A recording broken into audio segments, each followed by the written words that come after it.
एका सापापेक्षा हे अनेक अजगर इथं शैक्षणिक व्यवस्थेत येत आहे ते पाहणं महत्वाचं. आपल्यासोबत बोलण्यासाठी प्रहार संघटनेचे अध्यक्ष आणि आमदार बच्चू कडू सर आहेत. सर, काय सांगाल? आज सभागृह चालू होतं, मात्र आज एक सांगलीत अशी घटना घडली आहे की शालेय पोषण आहारामध्ये साप आढळलेला आहे. कसं पाहता या घटनेकडे? मला वाटतं हा बऱ्याच दिवसाचा एकंदरीत कार्यक्रम उपक्रम चालू असतं. काय म्हणतात त्याला, आळ्या असणं, खड्या असणं. शालेय पोषण आहारामध्ये एकंदरीत हे चित्र फार कठीण आहे, पण हे पोट बेकार होते किंवा एखादी जीवितहानी होते. पण तुम्ही हा विचार केला पाहिजे का 50-60 वर्षामध्ये शैक्षणिक अवस्थेचं बदललेलं रूप हे पाहणं फार महत्वाचं आहे. इथं या कॅमेरामॅनची पोरगी कोणत्या शाळेत जाते पोरं, आणि या टीव्ही वाल्याचा संपादक कोणत्या शाळेत जाते हे तपासा. जो मतदान मारतं त्याचे मुलं कोणत्या शाळेत जातं आणि आमदाराचे पोरं कोणत्या शाळेत बसतं. त्याच्या भेटणाऱ्या त्याच्या नशीब येणाऱ्या गळती शाळा असेल, वर्ग 4, शिक्षक 2, खोल्या 3, ही जी अवस्था आहे ही बदलण्याची फार गरजेचं आहे. बातमी तर टीव्ही वाल्यांनी गळती शाळा, कमी शिक्षकांची शाळा, त्या शाळेतली असणारी व्यवस्था, सीबीएसई पॅटर्न मध्ये शिकवलं जाणारं शिक्षण, इकडे बाजूला भेटणारं शिक्षण, याची विषमता खरं तर तुम्ही दाखवायला पाहिजे. आम्ही तर दाखवतो. एका सापापेक्षा हे अनेक अजगर इथं शैक्षणिक व्यवस्थेत येत आहे ते पाहणं महत्वाचं आहे. ते अजगर कोण आहेत नेमके?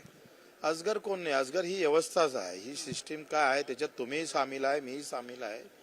आम्ही धर्मजातीच्या नावानं निर्माण केलेले अजगर ह्या मुद्द्याच्या लहान अशा गोष्टीला ते खाऊन गिळून टाकतात.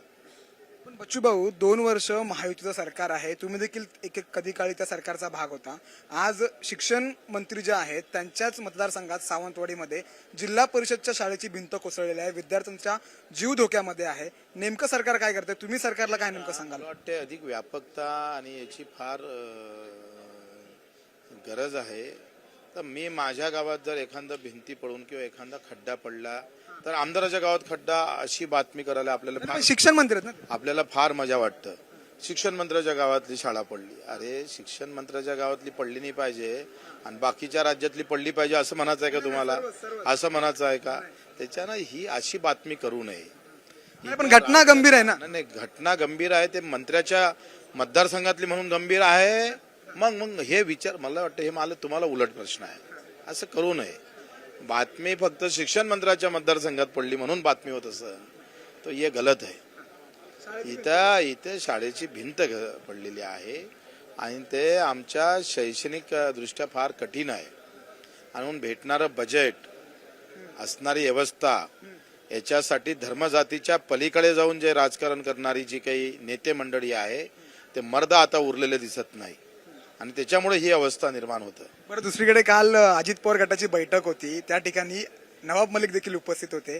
काय म्हणावं, नवाब मलिक महायुतीला पाठिंबा देतील? नवाब मलिक काय ते आमदार आहे, उपस्थित राहतात. नवल काय नवल आहे सांगा ना. नाही, कारण भाजपने आधी नवाब मलिकांना विरोध केला होता, मात्र आता भाजपनं अजितदादांना पण विरोध केला होता, अजितदादांना भाजपला पण विरोध केला होता. सत्तेच्या राजकारणामध्ये पांडवापासून तर आतापर्यंत ही व्यवस्था प्रत्येक वेळेला बदलली. बिभीषण नव्हता काय रावणाचा रामाच्या बाजूनं, प्रभू रामचंद्राच्या बाजूनं, त्याच्यानं तो काही विषय नाही. खरे विषय हे आहेच नाही या राज्याचे. आणि हे नवाब मलिक हजर राहिले, हा काय विषय आहे का राज्याचा? कसं काय दाखवता ही बातमी? नाही, कारण देवेंद्र फडणवीस यांनी खूप गंभीर आरोप केले होते. पण नवाब मलिक ही बातमी होतं का? तुम्हाला काय झालंय, तुम्हाला ब्रेकिंग पाहिजे असतं आणि लोकांना आकर्षित करायचं असतं. नसणाऱ्या बातम्या करायच्या आणि खऱ्या बातम्या सोडायच्या. काय अन्याय आहे जनतेवर. शेतकऱ्यांच्या मुद्द्यावरती पण देखील कोणी बोलत नाही ना, इतरच मुद्दे तू ऐकलंच कुठं? दे रे आपलं काय बोललो आतापर्यंत. तर पण तरी शेतकऱ्यांना कुठे न्याय मिळत नाही, कारण अमरावतीमध्ये सर्वात जास्त शेतकऱ्यांच्या आत्महत्या झाल्या. तुम्ही टीव्हीवर दाखवलं किती शेतकऱ्याला? तुम्ही काय ब्रेकिंग न्यूज केली? तुम्ही ब्रेकिंग न्यूज केली भर निवडणुकीच्या काळात सोयाबीनचे 500 रुपये भाव पडले होते, तुरीचे भाव पडले, कापसाचे भाव. तुमच्या टीव्हीवर पहा ब्रेकिंग आहे का? आम्ही नक्कीच बातम्या दाखवतो, पण तुम्ही ते ब्रेकिंग केलीच नाही. तुम्ही त्याच्यात जबाबदार जास्त आहे मीडियावाले. महाराष्ट्रातील सर्व बातम्यांचे विश्वासार्ह व्यासपीठ सकाळच्या सर्व सोशल मीडिया प्लॅटफॉर्मला लाईक, फॉलो आणि सबस्क्राईब करा.